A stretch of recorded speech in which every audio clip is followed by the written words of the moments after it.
warahmatullahi wabarakatuh. Selamat siang anak-anakku yang tercinta. Selamat berjumpa lagi dengan Pak Ari untuk belajar mata pelajaran IPA. Kalian tambah semangat setelah kemarin kamu ikuti latihan ujian sekolah. Semoga nanti hasilnya baik dan sukses. Untuk itu anak-anak, mari kita lanjutkan materi pada siang hari ini, itu mengenai partikel, penyusun benda dan makhluk hidup.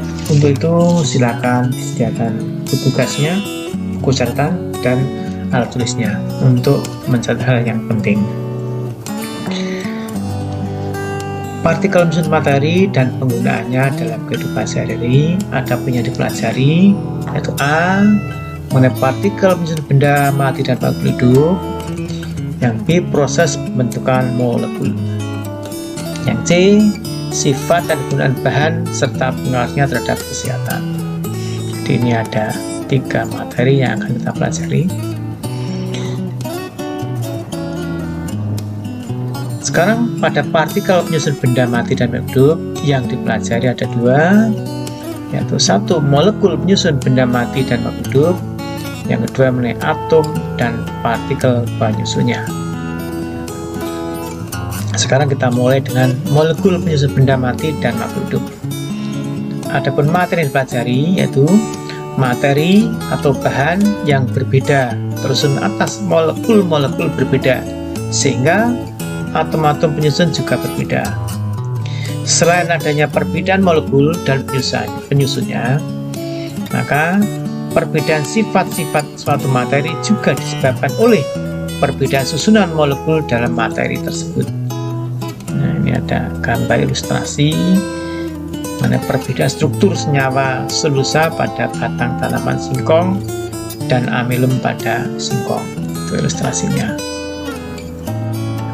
Sekarang atom dan partikel penyusunnya. Bagi yang dibahas yaitu 1. partikel subatom, 2. nomor atom dan nomor massa. Nah, sekarang partikel penyusun subatom.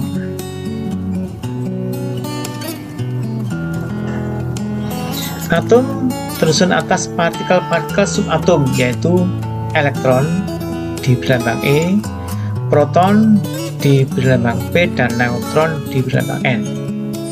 Atom bermuatan netral jika atom memiliki jumlah proton dan elektron yang sama banyak.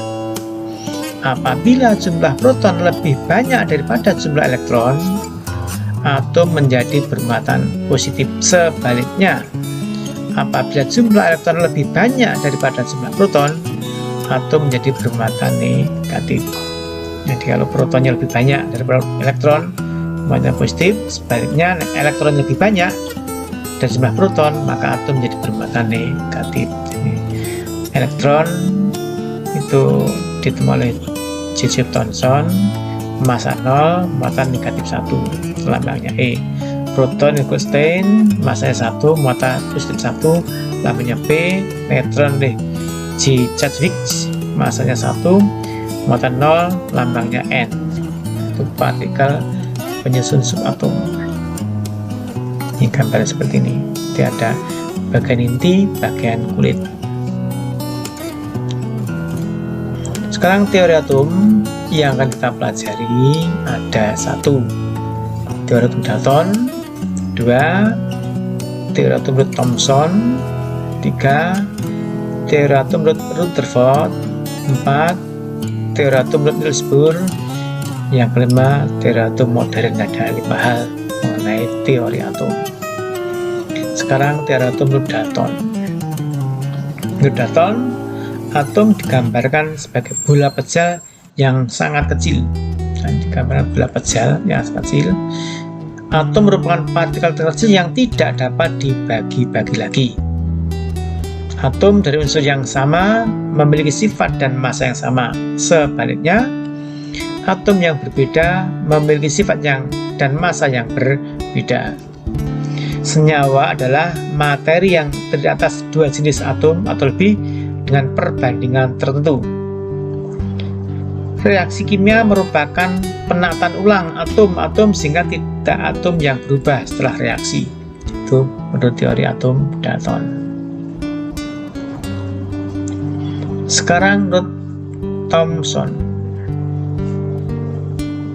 Ini model atom Ruth J.J. Thomson. J.J. Thomson mengemukakan teori atom seperti model roti kismis. Menurut Thomson, atom merupakan bola bermuatan positif dan di tempat-tempat tertentu terdapat elektron-elektron yang bermuatan negatif. Elektron tersebut tersebar pada bola seperti kismis pada roti, jadi elektronnya menyebar, atomnya bermuatan positif. Itu menurut Thomson. Jelas kan? Sekarang yang ketiga, Rutherford. Ini ada model atom Rutherford. Rutherford mengatakan atom terdiri atas inti atom yang bermuatan positif. Inti atom mengandung hampir seluruh massa atom, dan di mana inti atom merupakan pusat muatan positif dan pusat massa, dan dikelilingi oleh elektron-elektron yang bermuatan negatif seperti model tata surya. Itu menurut Rutherford.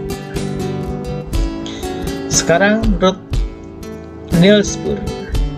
Bohr berpendapat atom terdiri atas inti atom yang menjadi pusat massa atom dan pusat muatan positif. Sementara itu, elektron bergerak mengelilingi inti atom pada lintasan tertentu atau orbit yang disebut dengan kulit atom. Kulit atom yang paling dekat dengan inti atom mempunyai energi paling rendah, sedangkan kulit atom yang terletak jauh dari inti mempunyai energi paling tinggi atau lebih tinggi. Nah, apabila elektron berpindah ke kulit atom lebih luar, elektron akan menyerap energi. Sebaliknya, apabila elektron berpindah ke kulit atom lebih dalam, dia akan memancarkan energi. Sementara itu, apabila elektron berada dalam keadaan stasioner, tidak bergerak atau tetap, elektron tidak memancarkan energi. Nah, ini pendapat dari Niels Bohr. Nah, ini gambaran atomnya. Sekarang teori atom modern. Nah, teori atom modern dikembangkan oleh Erwin Schrödinger. Dalam teori atomnya, Schrödinger mengemukakan bahwa atom tersusun atas partikel subatom, yaitu elektron atau E, proton P, neutron N. Elektron memiliki inti atom dengan kecepatan cahaya. Elektron tersebut digambarkan seperti awan elektron. Kedudukan elektron dalam atom tidak dapat ditentukan secara pasti, tetapi hanya dapat ditentukan kebolehjadian ditemukannya elektron. Itu menurut pendapat teori atom modern oleh Schrödinger. Nah, ini gambaran mengenai teori atom modern. Sekarang nomor atom dan nomor massa. Nah, ini ada lambang X, itu lambang atom. Mungkin ada oksigen, hidrogen, karbon, dan A yang atas. A itu nomor massa, di mana nomor massa itu menyatakan jumlah proton plus neutron. Z itu nomor atom, ini menyatakan jumlah proton sama dengan jumlah elektron. Itu nomor atom dan nomor massa. Sehingga dikenal adanya isotop atau isotop. Isotop merupakan atom dari unsur yang sama, memiliki nomor atom sama tetapi nomor massa berbeda. Ini contohnya ini, jadi memiliki nomor atom yang sama, C612, C613. Sedangkan isoton adalah atom dari unsur yang berbeda, memiliki nomor atom dan nomor massa berbeda tetapi memiliki jumlah neutron yang sama. Contoh ini natrium dan magnesium, ini memiliki nomor massa yang sama. Nah, sedang isobar adalah atom dari unsur yang berbeda, memiliki nomor atom berbeda tetapi memiliki nomor massa yang sama. Nah, ini adalah mengenai isobar. Sekarang proses pembentukan molekul. Bagi yang dipelajari, ada satu molekul, dua ada konfigurasi elektron, yang ketiga ada ion. Ini proses pembentukan garam dapur atau NaCl.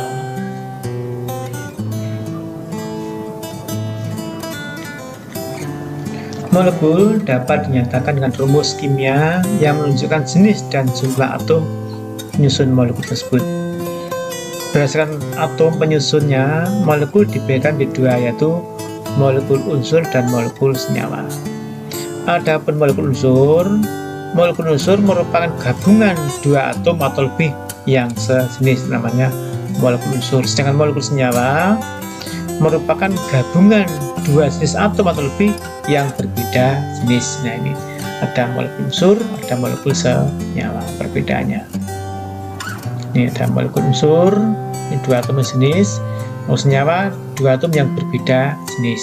Ada oksigen, ada hidrogen atau air. Sekarang konfigurasi elektron. Konfigurasi elektron merupakan susunan pengisian elektron dalam kulit-kulit atau subkulit-subkulit sesuatu atom. Aturan pengisian elektron menurut Pauli pada 4 kulit pertama sebagai berikut. Nah, menurut Pauli ada kulit K, kulit L, kulit M, kulit N, di mana kulit K itu maksimum 2 elektron, kulit L maksimum 8 elektron, kulit M 18 elektron, dan kulit N maksimum 32 elektron. Itu menurut aturan menurut Pauli pengisiannya seperti ini. Ini bisa dipahami, bisa dibaca. Itu menurut aturan Pauli pengisian kulit elektron. Sekarang ion. Ion adalah atom atau kumpulan atom bermuatan listrik. Berdasarkan jenis muatannya, ion dibedakan menjadi ion positif atau kation, dan ion negatif namanya anion. Sekarang kation. Kation terbentuk jika suatu atom kehilangan atau melepaskan elektron sehingga atom menjadi bermuatan positif.